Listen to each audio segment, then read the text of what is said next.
Sir ఎమ్మెల్యేలు వచ్చారు. యువజన నాయకులు రాలేదా? భీష్మ అనుమతి లేకుంటే ఎవరు రానున్నారు సార్? సరే వాళ్ళని రమ్మను. అలాగే సార్.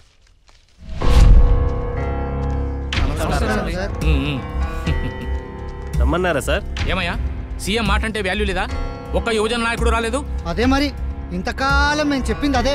చివరిదాకా వస్తే తప్ప అర్థం కాదని అంతా భీష్మగాడి కనసజలో నడుస్తుంది.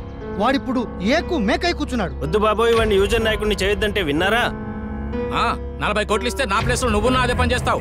అంత డబ్బా మీ ఎమ్మెల్యే సీట్కి ఇవ్వలేదు కదండి. వాడి దగ్గర అంత ఎక్కడిది? మీ దగ్గర దోచుకుంటే వచ్చిందయ్యా. యువజన నాయకులు ఇచ్చారని చెప్పి పార్టీ ఫండ్ కింద ఇచ్చాడు. మీకెలా తెలుసు? వాడు చెప్తేనే తెలిసింది. పడితే గాని తెలియదు ప్రాణం విలువ, చెడితే గాని తెలియదు శీలం విలువ అన్నట్టు వాడి గురించి మైక్ పట్టుకుని ఓ తెగ ఉపన్యాసం ఇచ్చారుగా. సిగ్గుచేటు ఒక్క నంచలైపోయాం. సంపాదించడం మాట ఏమో కానీ ఉన్నది పోగొట్టుకోవాల్సి వస్తుంది. సార్ ఏదైనా చేయండి, వాడిని ఇరికించండి, బయటికి రాకుండా చేయండి చాలు.